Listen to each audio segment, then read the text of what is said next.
Okay, it's 4:02, and I think we can make a start.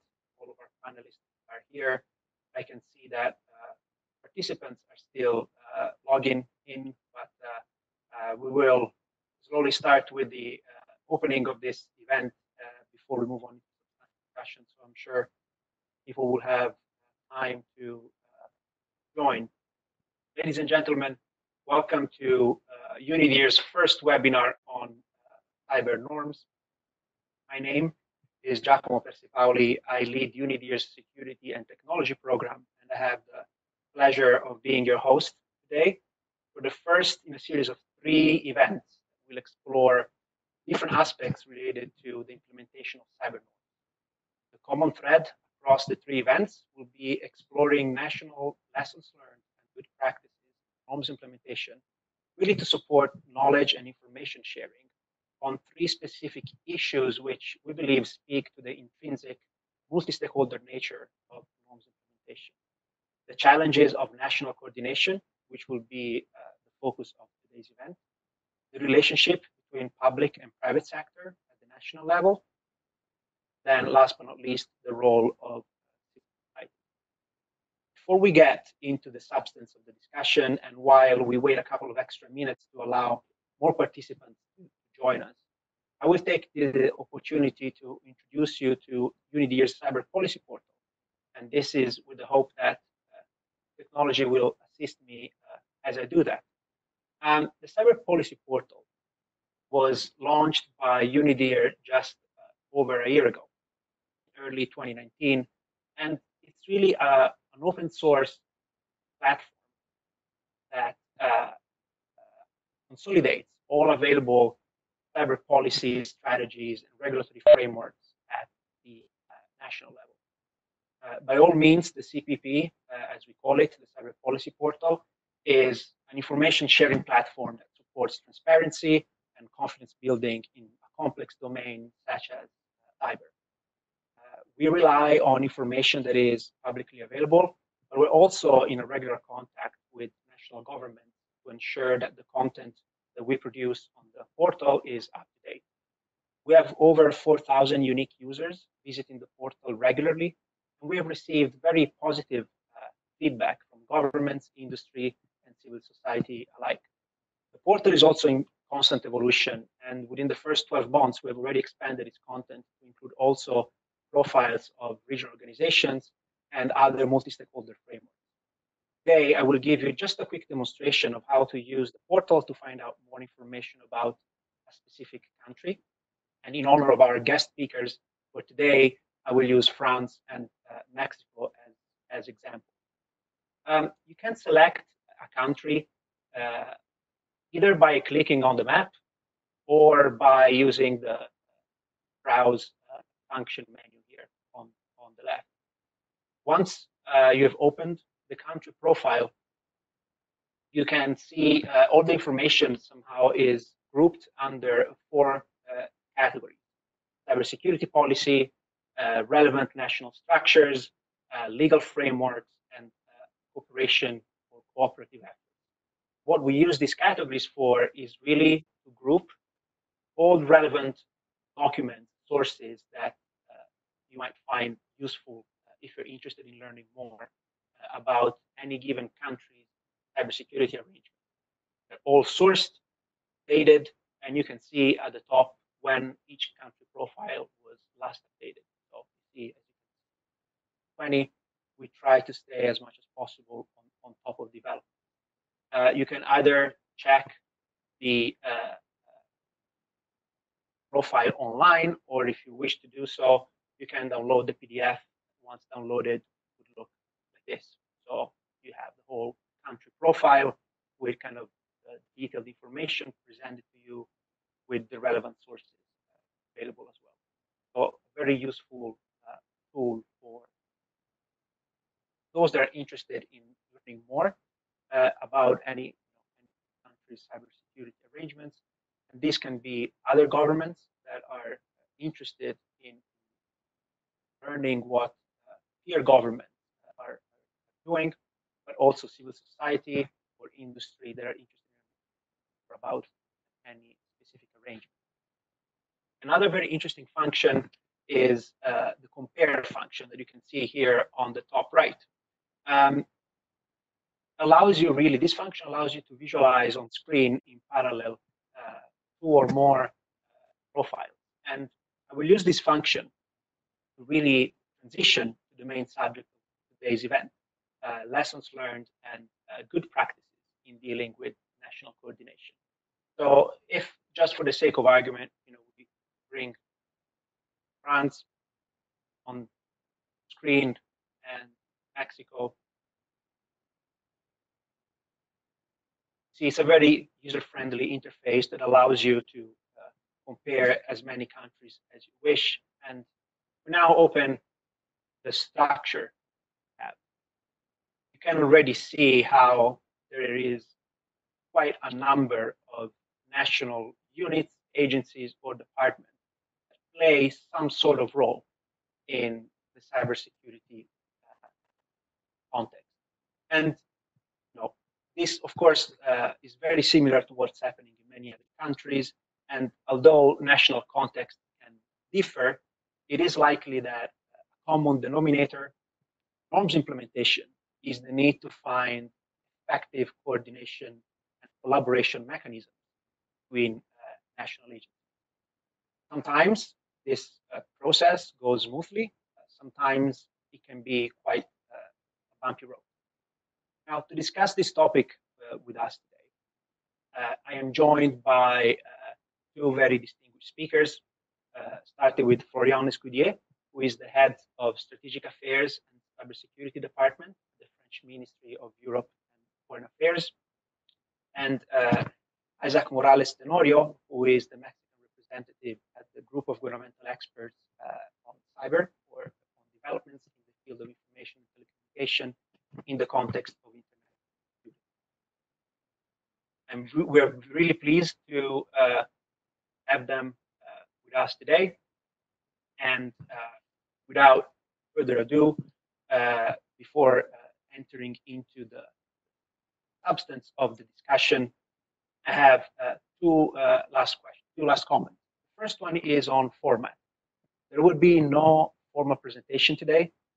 For the first 30 to 40 minutes, I will be asking our speakers a set of questions for opening the floor to the wider audience. If you're part of the audience and would like to ask a question, I would invite you to do so throughout the event. Don't wait until the very end. Use the Q&A chat function that is available on the bottom right corner of the screen. If doing so, please make sure that you include your name and affiliation if it's not already part of your screen name. We will be collecting questions as we go through the event. And then when we get to the formal or official Q&A, we will selectively unmute participants, give you the opportunity to ask your question verbally and engage with our speakers. We're just trying to, by doing this kind of pre-triaging of questions, we want to make sure that we cover as much ground as possible and avoid any technical issues when unmuting. Please note that while this event is open only to registered participants who have received the link, it's going to be recorded. We're actually recording it now. And the intention is to post it on our website in the interface to make it available to those that couldn't join us today. Now, without further ado, I'd like to start by asking the first question to Florian, and asking specifically, could you please give us a brief description of what is the French approach to the implementation of norms, particularly in relation to the interagency coordination or cooperation? How have you engaged all parts of the kind of relevant structures in France when you saw the list of norms and had to go about implementing them? Thank you very much, Giacomo, and welcome to Paris. On this side on the camera, you may have a view on the Eiffel Tower in my back. If you're not blinded by the sun, And first of all, thank you very much for inviting me to this webinar. I think we have many places to discuss cyber issues those days, but I must say that UNIDIR is a unique expert in cyber, not only cyber. We think also of other security issues such as disarmament, but on cyber also you have a clear competence, and it's good to be able to rely on the kind of tools you just presented, and I find it very useful for my team. It's on a daily basis a resource we can use, and thank you for that. Coming to your question on how we are organized in France to deal with cyber issues. As you've seen on the list of documents you displayed a minute ago through your tool, we have many instruments, many texts to explain how we are organized. And it's no surprise because in France, we do like French Jardin à la Française, and we do organize our institutions in a way to define very clearly the competence of each other. The problem with that is that sometimes you create stovepipes and you're not sure that people in charge of one particular sector are talking to each other. That's why we decided 2 years ago to adopt a cybersecurity strategic review. And this piece of document has been blessed and approved at the highest level, that is at the level of the President of the French Republic.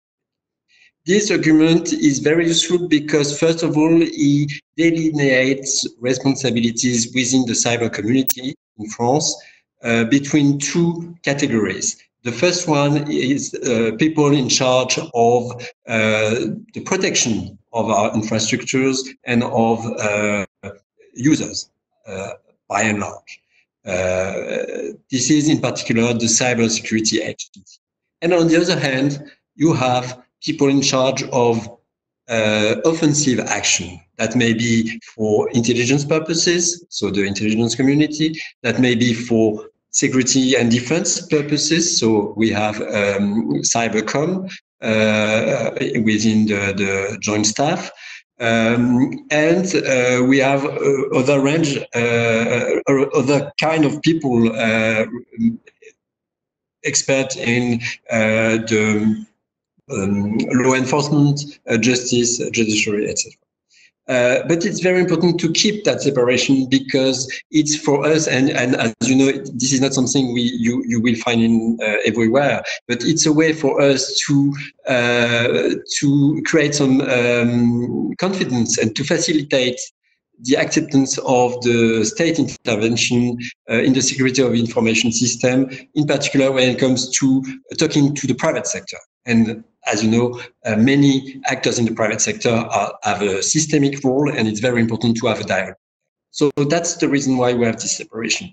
But at the same time, we have a role of government approach, able to coordinate positions on all aspects: defense, prevention, resilience, cooperation, etc. And so we have bodies where we can sit and discuss major issues such as prevention, protection, norms of protection for our systems, but also crisis management, and we may come back to this later.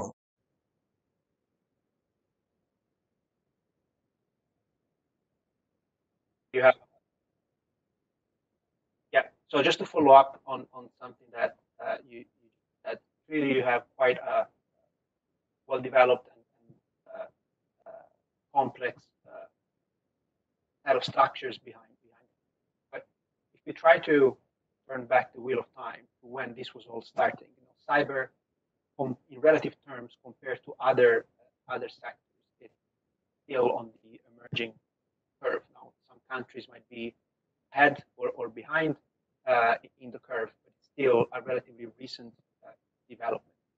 So as you were setting up all of these different instruments, mechanisms, agencies, what were and potentially still are particular challenges that you have identified throughout the process, and how did you go about solving involved in that. Because probably while some of the, clearly the national context will be different, but in terms of type of challenges that countries can expect to encounter as they're trying to create a coherent approach to cyber arrangement are probably similar. There are some lessons that could be transferred.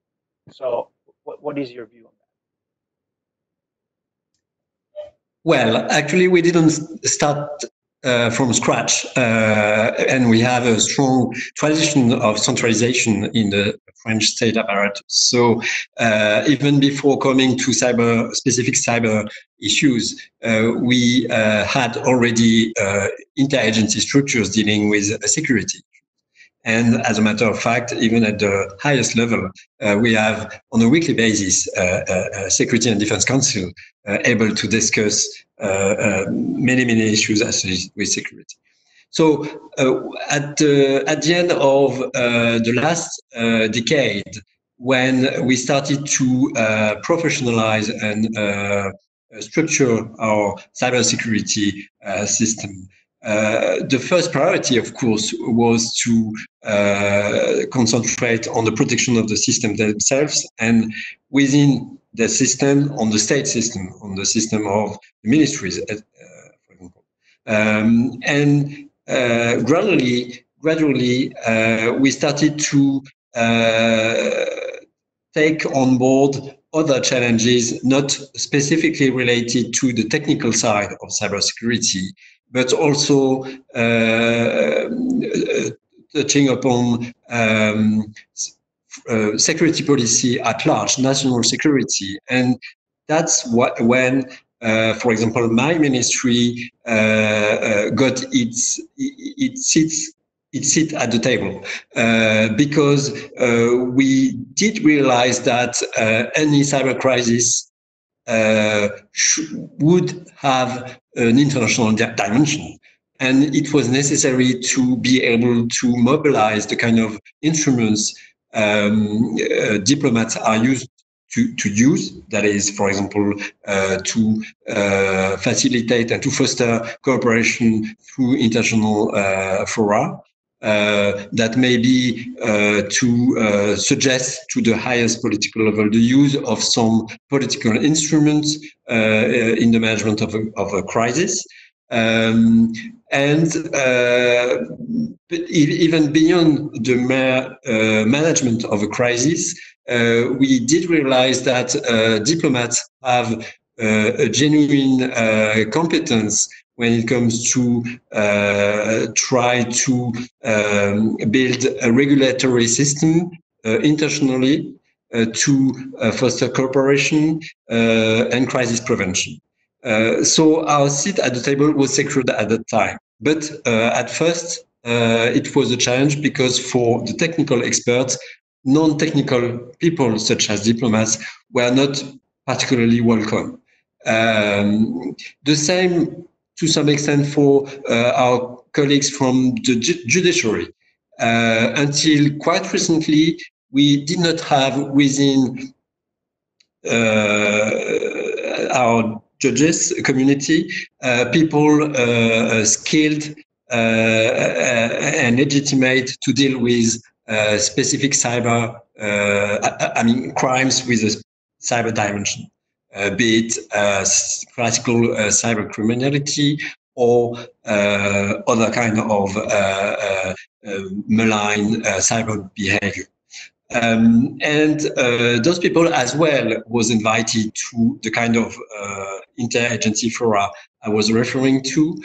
So in particular, the Cyber Crisis Coordination Center, which is quite central in our system. And it was welcomed by the long-standing members of this community because they were able to come with their own analysis on the kind of hurdles you may encounter, you may face when trying to deal with a crisis with an international dimension, because they are the people able to know how you have to build an international inquiry, how you have to, what kind of specific legal instruments you have to mobilize to cooperate better, etc., etc. Thank you. Thank you for that, Florian. I've been told that my voice wasn't clear, so I'm just going to speak direct in the microphone, and hopefully it's better. I would like to move now to Isaac and ask him to share with us the perspective from Mexico. Clearly, as we said multiple times, national contexts are very different.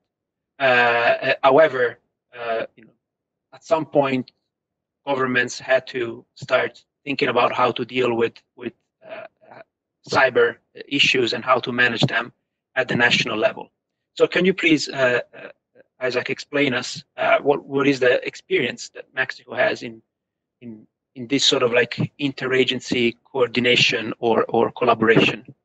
Of course. Good morning, good afternoon, and maybe good night in some places in the world. So thank you very much, Giacomo, for this question. And thank you very much to UNIDIR for organizing this webinar. Actually, if you allow me, I want to start by recognizing the efforts that UNIDIR have been carrying to support with information, with analysis, with this kind of very well-informed discussions, current dialogues, discussions, and processes at the UN level. You are doing a great job, and we sincerely from Mexico, we do recognize the efforts that you have been doing.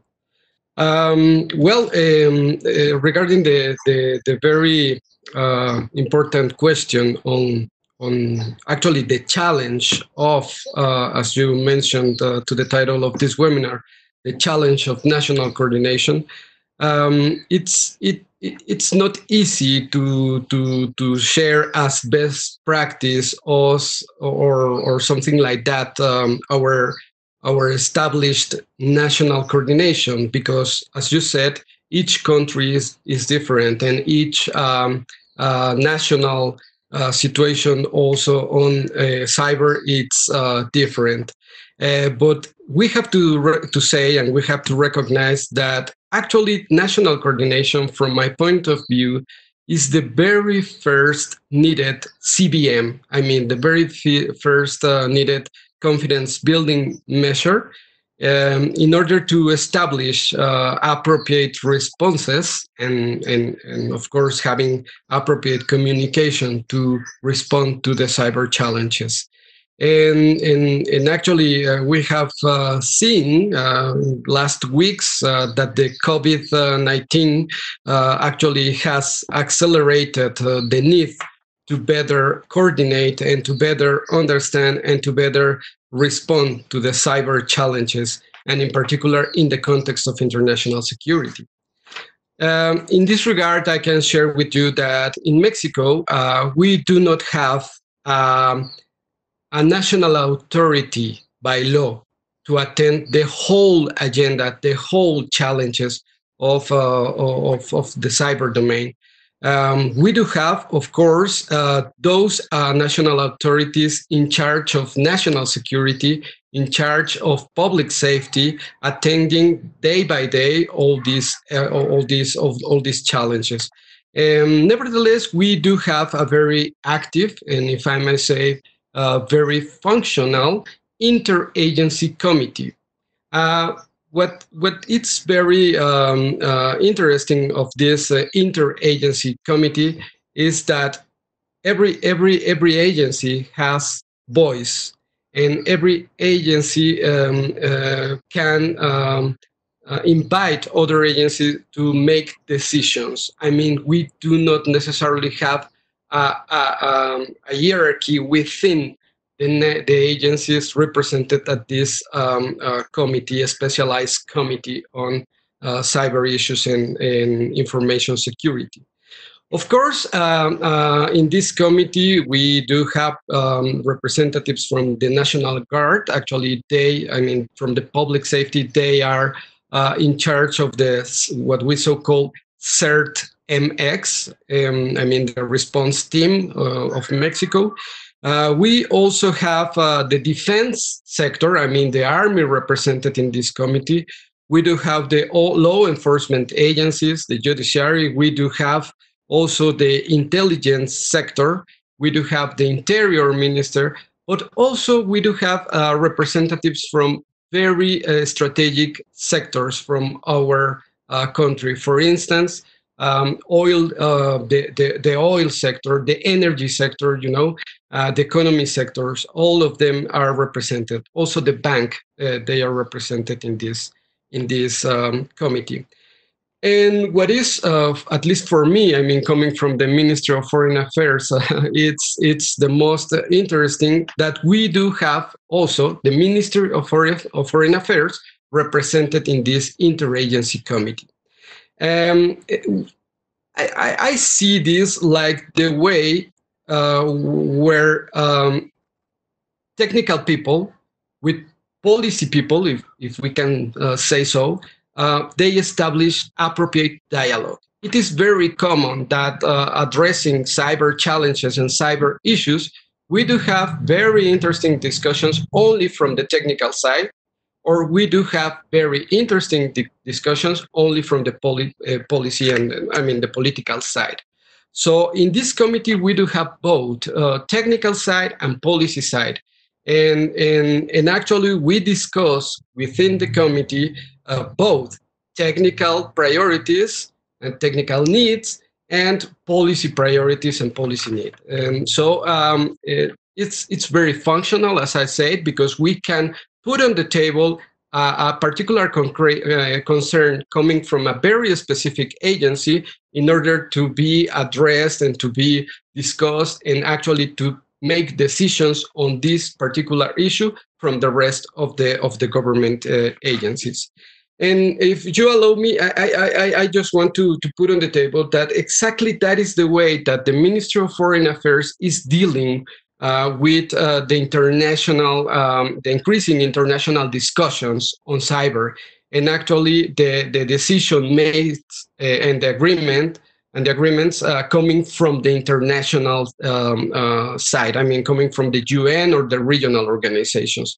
And actually, Florian said something regarding this importance of having also the diplomats and all the people, I mean, coming from the international arena to try to translate actually to the national authorities those agreements.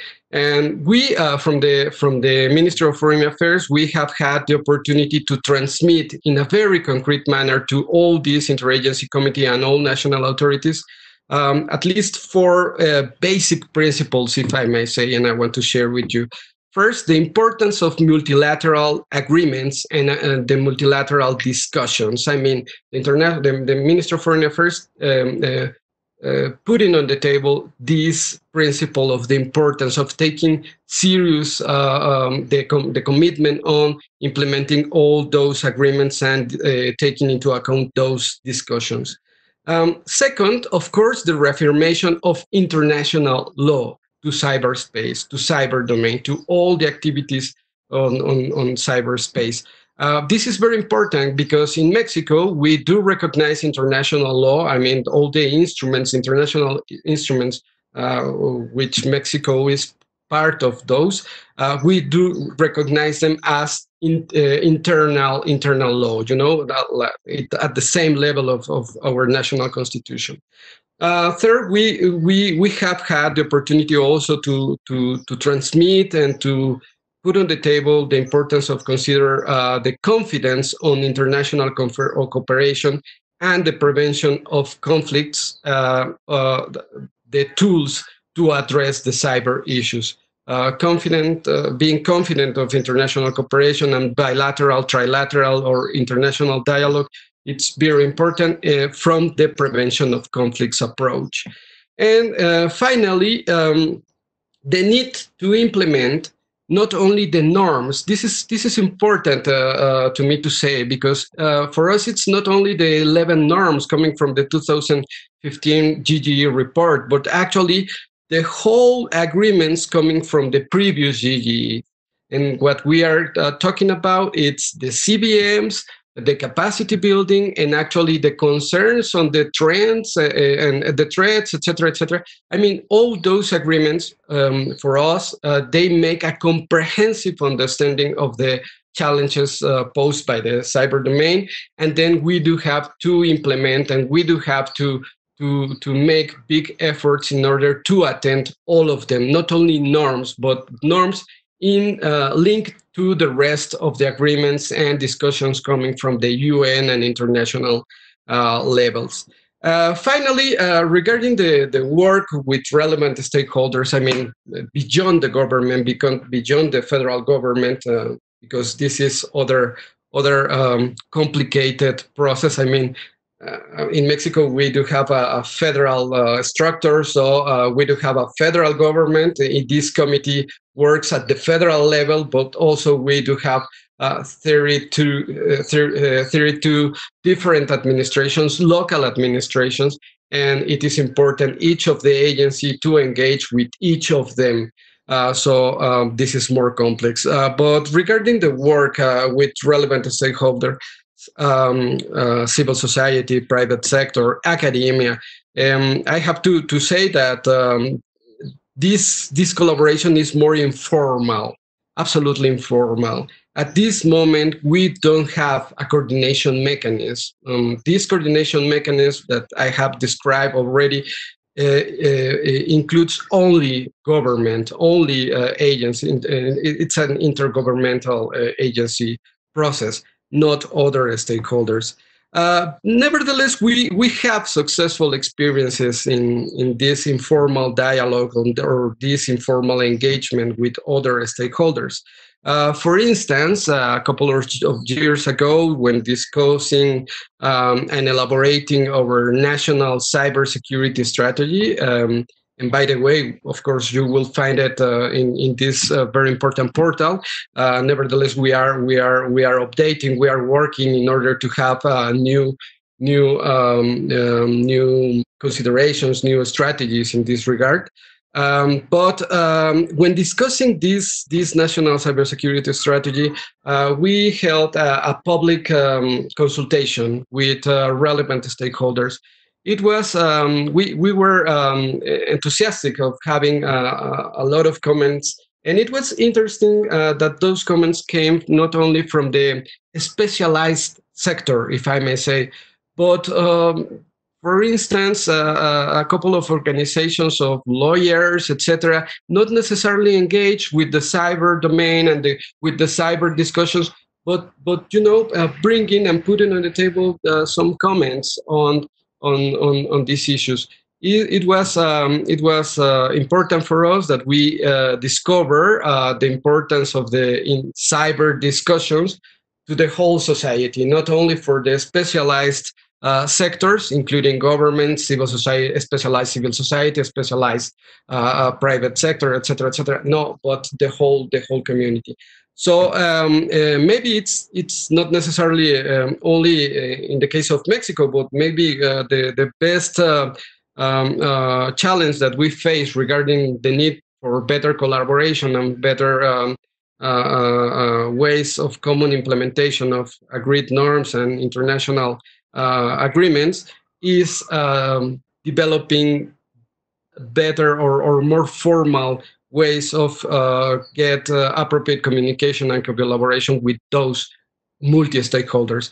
We have annually a week, a cybersecurity week, which is led by the National Guard, I mean public safety, and this week, in most of the time in October, it's important the different sectors, they have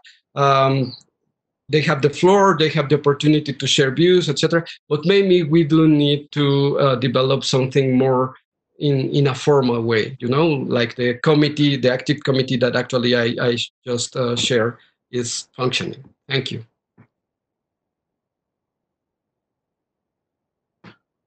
Thank you, Isaac, for this very comprehensive overview, and also for pointing out that norms do not really exist in a vacuum. I mean, they're part of a wider approach that includes also other instruments that are equally equally important.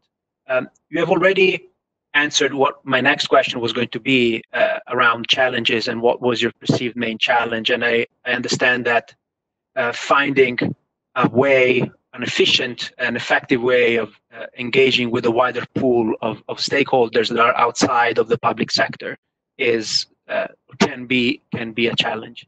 I had a follow-up question on the committee that you mentioned, and it seems like it's a very horizontal structure where there is no formal hierarchy of agencies. So when it comes to making decisions, if there isn't consensus on what the decision should be, how does the decision-making process work within the committee if there is no one that is elevated above others to deal with kind of impasses? Yeah, thank you very much for this question, because it's of course, even when we do not have a national authority by law, or we do not have this hierarchy established by law or something, of course it depends, I have to say, on the topic discussed. I mean, the decision making process, as I said, within the committee includes this policy concerns and technical concerns, etc.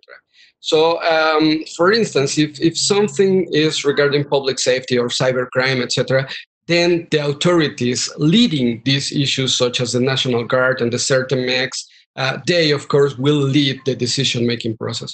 The committee, we do have a executive secretary, if I may say. It's the interior minister, but it's only like this role of facilitating the communication and facilitating the decision making process. But most of the time, and actually I have to recognize that, I mean, all the time is like a consensus process with all the agencies represented. That we get decisions. If some decision regarding international arena and international discussions, then maybe the Minister of Foreign Affairs will have the leading role of this. When discussing something on intelligence, then the intelligence sector will lead. When discussing something on national security and defense, then the Army and both the Navy and the Army, they will have the leading role in the decision-making process, as they are the national authorities in charge of implementing. They will lead, of course, from the very beginning, the decision-making process. So I'm not necessarily answering your question in a concrete manner, but I have to say that it's maybe flexible in that way of depending on the issue, the leading role that the agency will become with that decision, of course.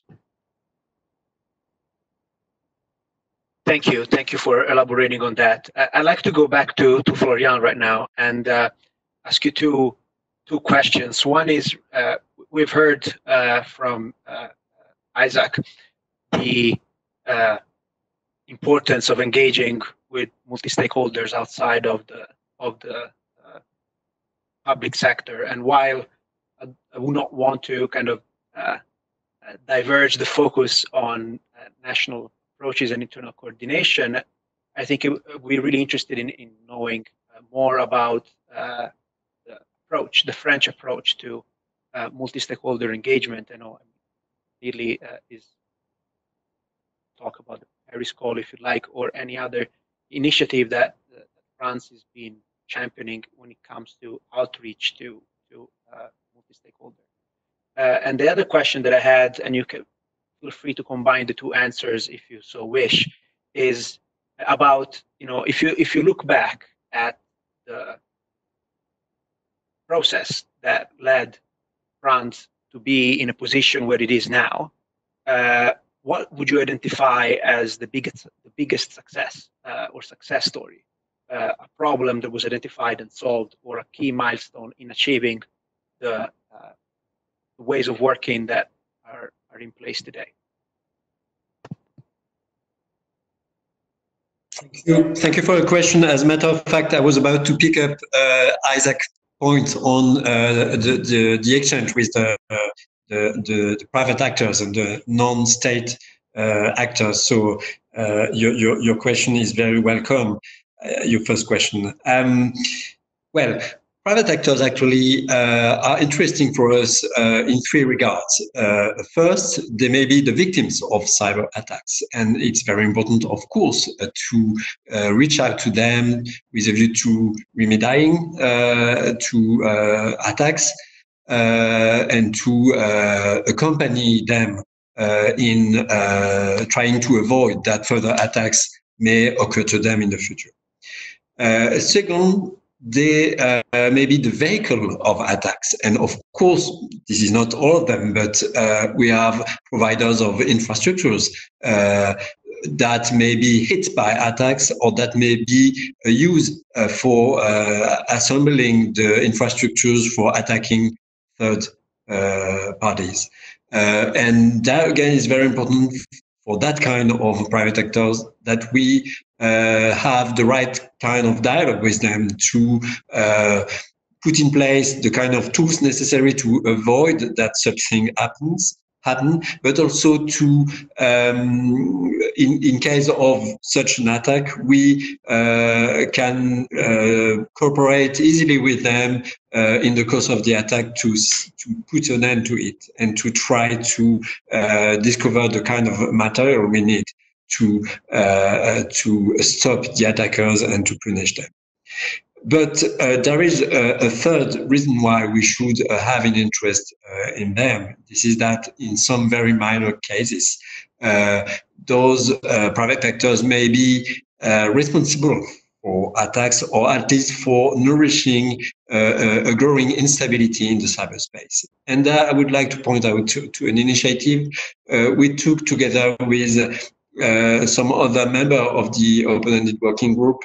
And this is about what we call the hack back, the possibility for non-state actors to take action by themselves with offensive means outside of their network to react to an attack it could be the victim of. This is not something that we can deem as legitimate. Because only state actors should have access to those kind of tools, and because, as I said, it may fuel more instability in the system, and only states have, I think, the right kind of tools to avoid such instability. But again, this concerns only a very a small number of actors, a small minority. So the bulk of our dialogue with a third actor should concern the other aspect I've mentioned. And there, you're right, we developed, I think, an innovative approach 2 years ago through the Paris Call. Remember, at the time, we had mainly one forum to discuss cybersecurity issues, and it was the GG. And at the time, 2017, the then GG ended up with no agreement, no consensus on their report. And in the course of the discussion on the GG, we were struck by the difficulty to reach out to non-state actors, although those actors have a lot to bring to the discussion. Because those actors, and in particular systemic actors, but also, I must say, SMEs, and for the private sector, for companies, but also, of course, NGOs, academics, etc., may develop tools very useful to understand better the kind of norms we have to implement.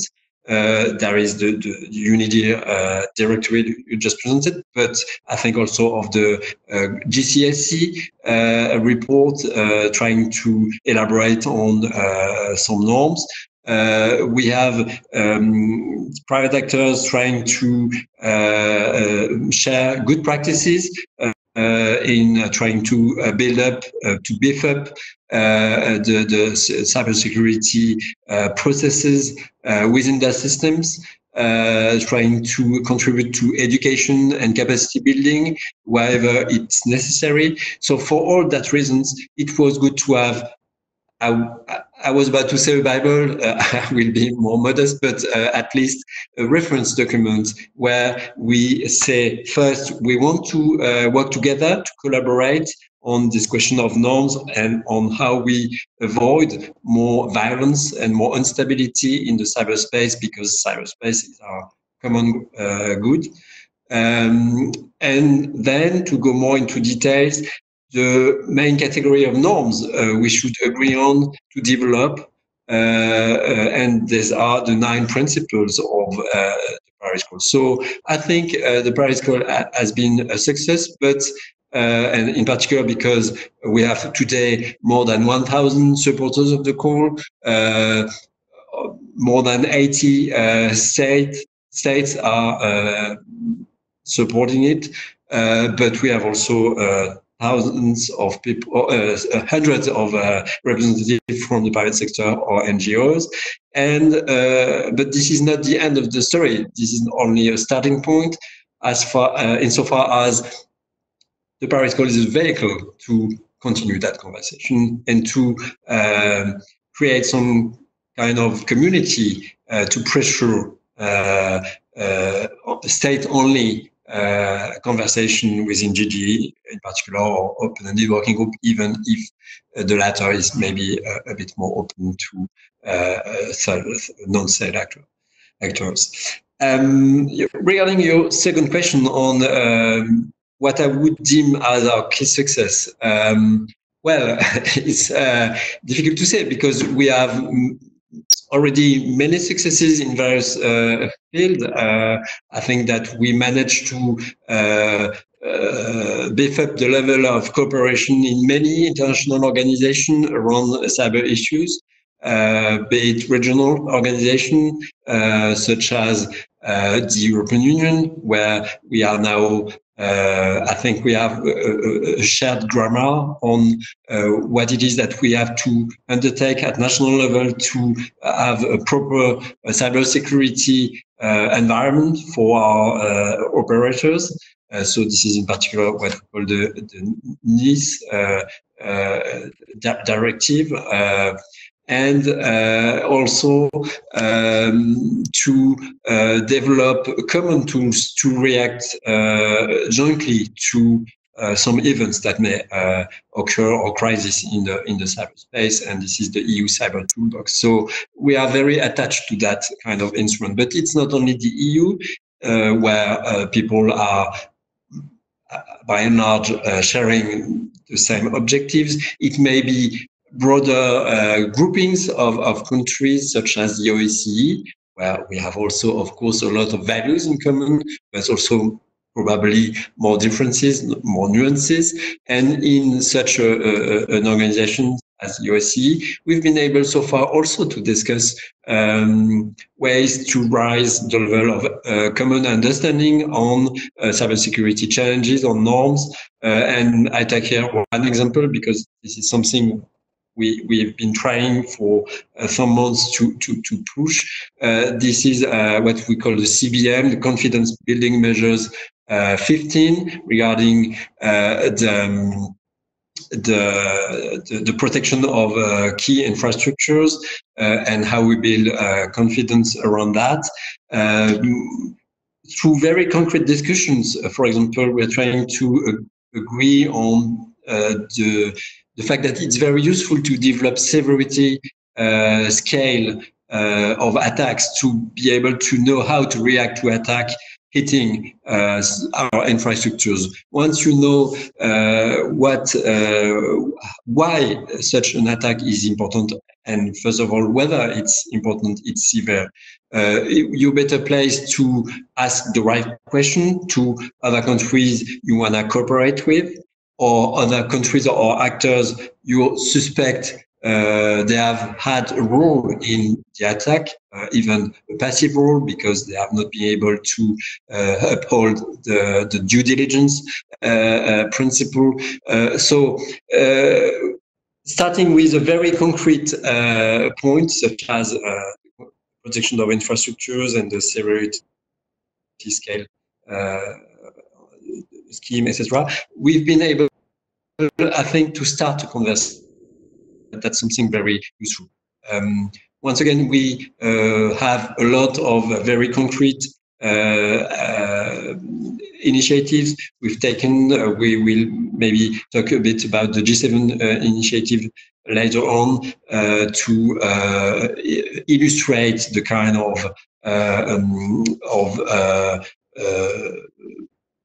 processes we have put in place to showcase how we implement norms at national level. And I give back the floor to you. Thank you, Florian. And I have so many questions, but I'm also conscious that this isn't a private conversation, and we have 20 minutes, 25 minutes left. And we have a number of participants that have submitted us their questions. So I think that for now, before I carry on with my own list of questions, I think it might be a good idea to give the floor to some of the attendees and give them the opportunity to engage with you. We're going to go simply in chronological order based on who submitted their questions first. And I'd like to start by giving the floor to Clémence Poirier. Apologies for my pronunciation. Could you please introduce yourself? And I see that you had two questions, one, I guess, for both speakers and one directly for Florian. Please be brief in your questions, and I would ask my colleague Andras to unmute Clémence, s'il vous plaît.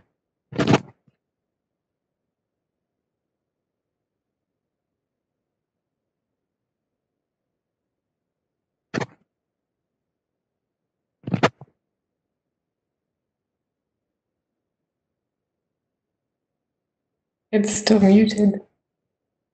We can hear you. We can hear you.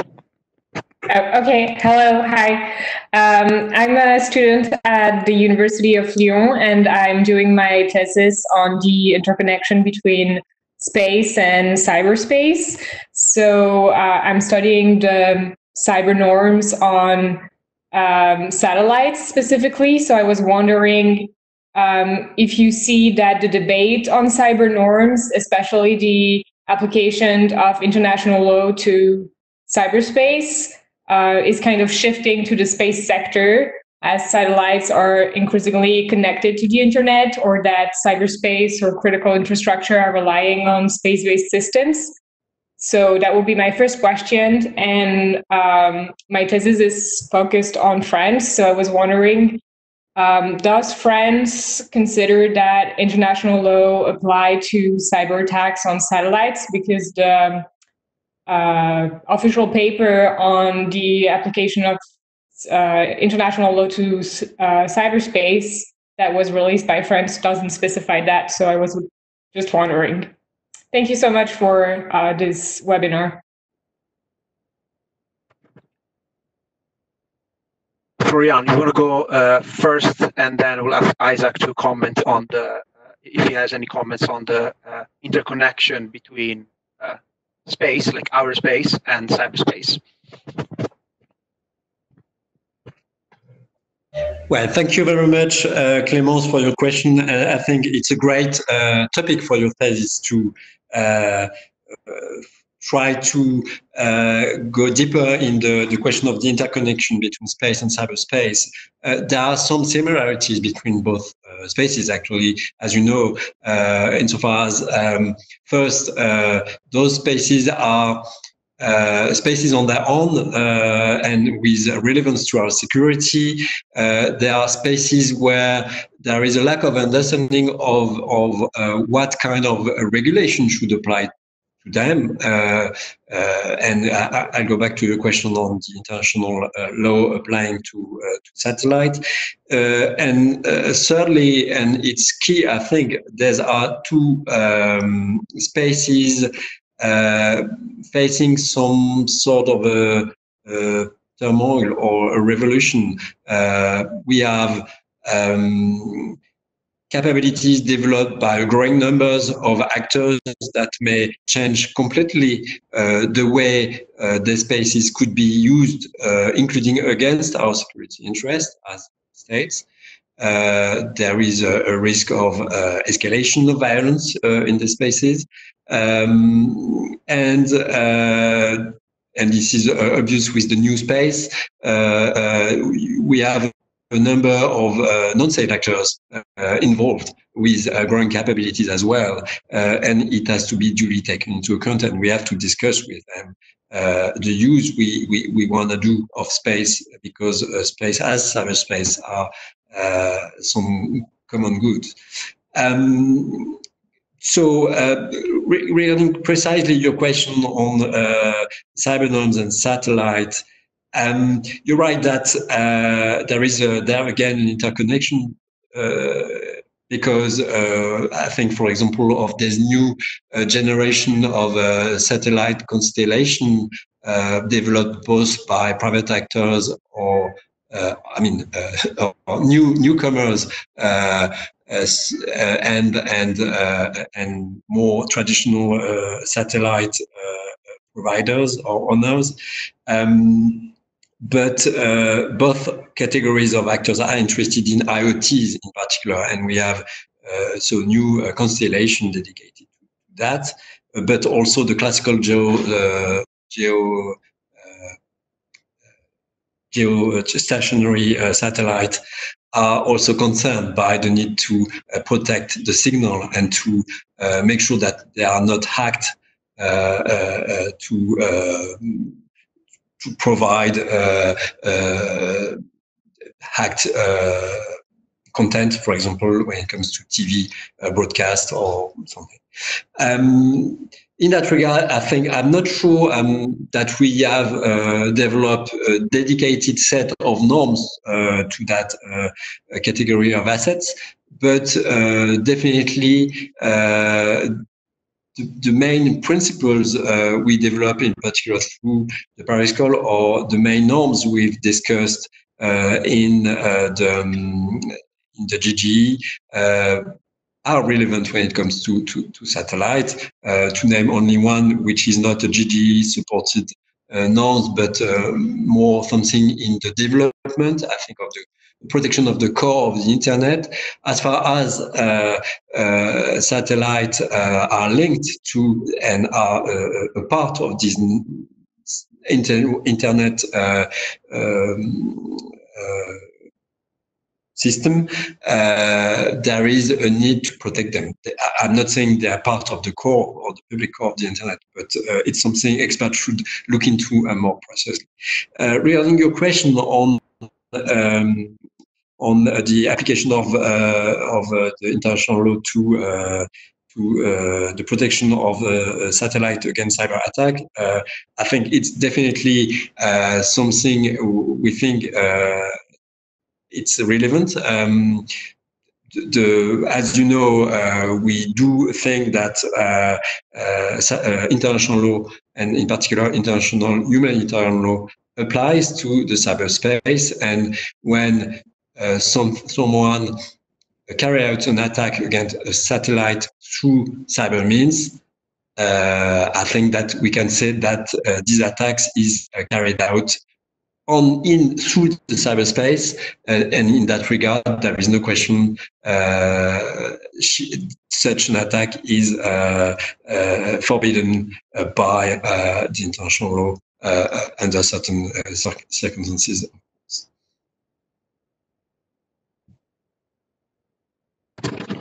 Thank you, Florian. Isaac, do you have anything to add? Please, you have the floor.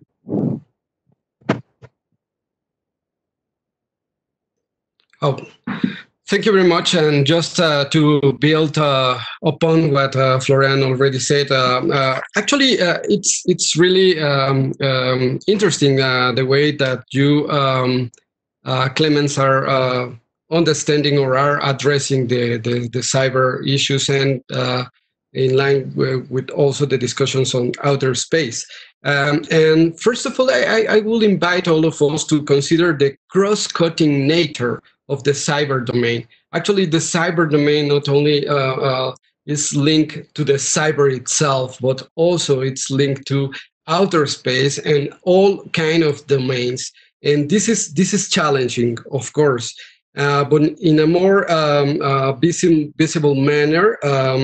The cyber domain right now is linked to outer space because of satellite communication, as already was said, but also because of the tech standards and the supply chain and the service providers. Most of the times are not necessarily the same, but link. The relevant stakeholders in these issues, most of the time they are linked or are the same. So it is important to better work with them in order to address those challenges. Sometimes I used to invite my colleagues to be not necessarily cyber creative when addressing cyber issues, and concretely the applicability of international law to cyberspace.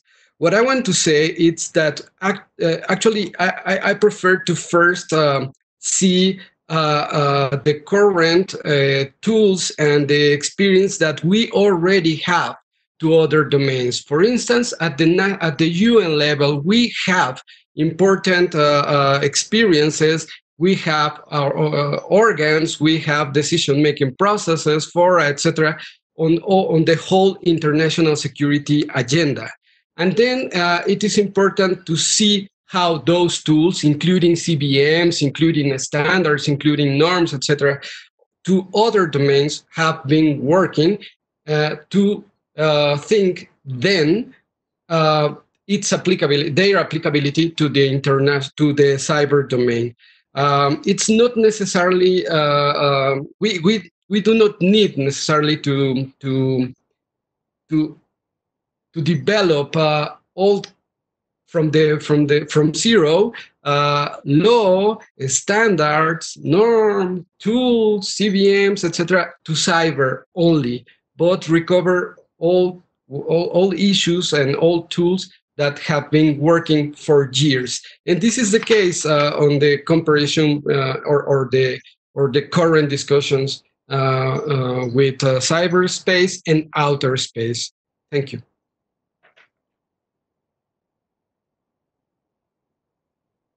Thank you. Next, in line we have Vladimir Radunovic, and he also had two questions, but in the interest of time, I would ask Vladimir if he would be so kind to prioritize the question about suggestions and lessons learned, which is something that both our speakers can comment on. And please, Andras, if you can unmute Vladimir, that would be great.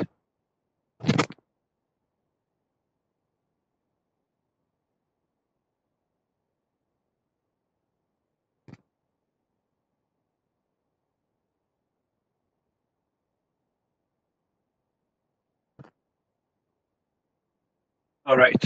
Looks like the speaker, well, the attendee in the meantime has left. So I will move on to the next question by Christian Roy. Please, Andres, can you mute Christian?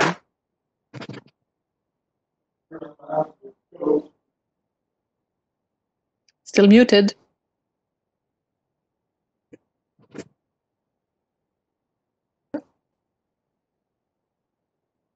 Hello? Can you hear me? Yes, we can. Yes. Okay, good. So I have a question for both of you. Thank you for the presentation so far. So cybersecurity, obviously, the work that we've been doing so far on norms through the open-ended working group and GG are clearly a step in the right direction. And obviously, we want to overcome this coordination challenge nationally and with stakeholders to get that piece of the puzzle in place in terms of implementation to ensure better cybersecurity. But another part of cybersecurity depends on the adoption of technology standards. And so I was wondering how both Mexico and France are engaging with those parts of their national governments that deal with standards development, that look at the discussions that are taking place on 5G, on future networks, on discussions about developing a new internet protocol, which obviously, in my mind, would have an impact on our national cybersecurity, or could have an impact on our national cybersecurity, depending on how these were being developed. And in parallel to your own national discussions, how are you engaging with your private sector to ensure that, you know, they're developing products or standards which might not inadvertently damage this cybersecurity that we're trying to protect? Thank you. Isaac, you want to go first on this one, and then we'll go back to Florian? Okay, thank you, Giacomo. Thank you very much for this, I have to say, comprehensive question.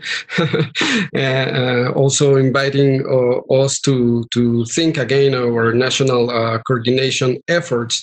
And let me just share from the experience of Mexico that good news for us is that represented in this interagency committee that I shared at the very beginning of the discussion, it is represented, of course, the ministry in charge of telecom, of telecommunications, and maybe also because we in Mexico do not have a national authority by law to cyber issues to deal with the whole cyber agenda.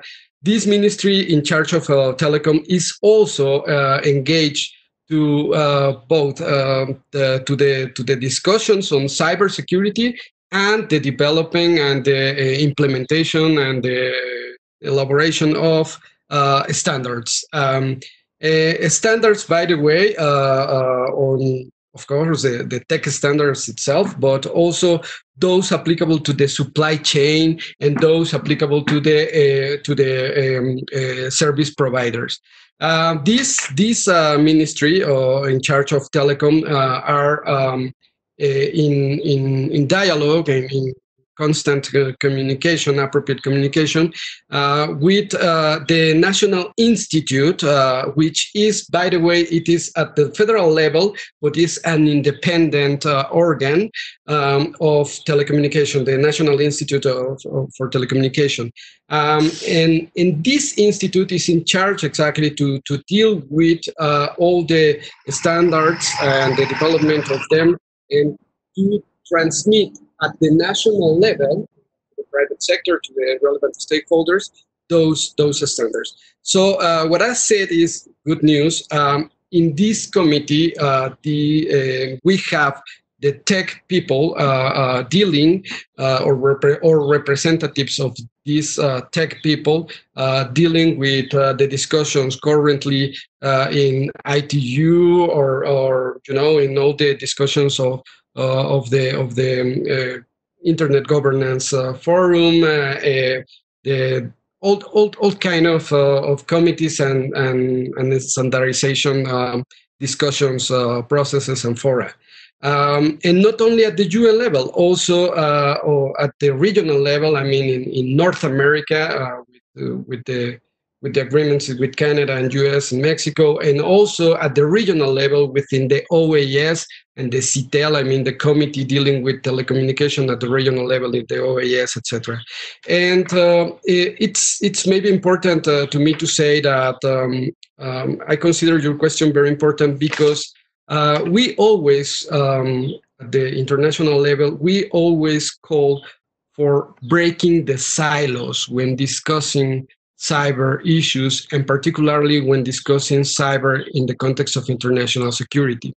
And what we want, I mean, we Mexico, we want to say when calling for breaking the silos, it's not necessarily to duplicate the mandates or to invade the mandates of the different fora, etc.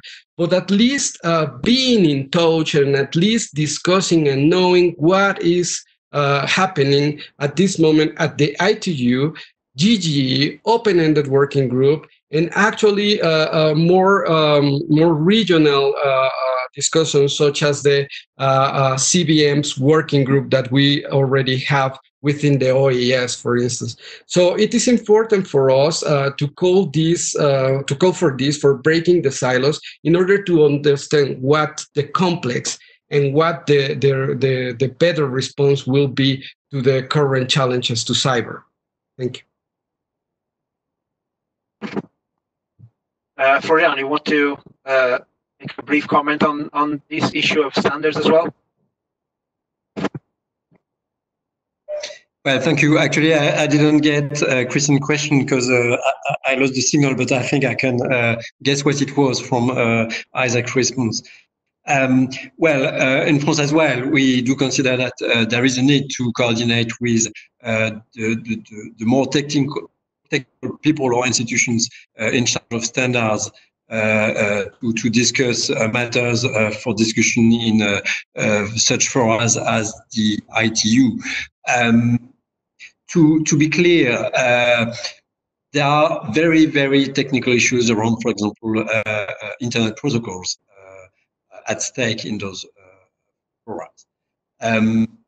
It's too early to say what is the policy and geopolitical implications of those discussions. But some people may be worried that behind what appears as a purely technical agenda, there could be security or geopolitical influence, geo-economical interests. I don't know whether it will prove right or wrong, but at least there is a need and an interest, I think, for us policy makers or people in charge of supporting the policy makers to talk to our line ministries that are competent to understand technical reality behind this discussion on technical standards and norms. So again, and as in other countries, we use interagencies coordination mechanisms to, for the moment at least, to get acquainted with the challenges associated with these discussions, to understand them better, and then we'll see. Thank you, Florian. And I'm afraid we are approaching the end of our 75 minutes, and this has been a very interesting webinar. And I do apologize for not having been able to go through all the questions, but we have them in writing. And what I'm going to do is I'm going to pass on the questions directly to the panelists, and perhaps because we have your name, we should be able, if you so wish, to send you responses in writing. On behalf of UNIDIR's Security and Technology Program, I really would like to thank our speakers for joining us today. It's been a very, very interesting first edition of our cyber webinars. I also would like to express my gratitude to our donors, Germany, the Netherlands, Norway, Switzerland, and Microsoft for their continuous support to the Security and Technology Program, and to thank you all for your participation. This has been really engaging, and I'm glad that there was so much interest from the audience. The next webinar is scheduled on the 11th of June at 2 p.m. Central European Time, and we will focus on the relationship between the public and private sector, which we have heard coming up multiple times in today's event as one really of the key enablers for successful implementation of cyber norms and cybersecurity more broadly. So thank you again. I wish you all a great rest of the day, and I hope to see you at our next webinar. Thank you so much for logging in.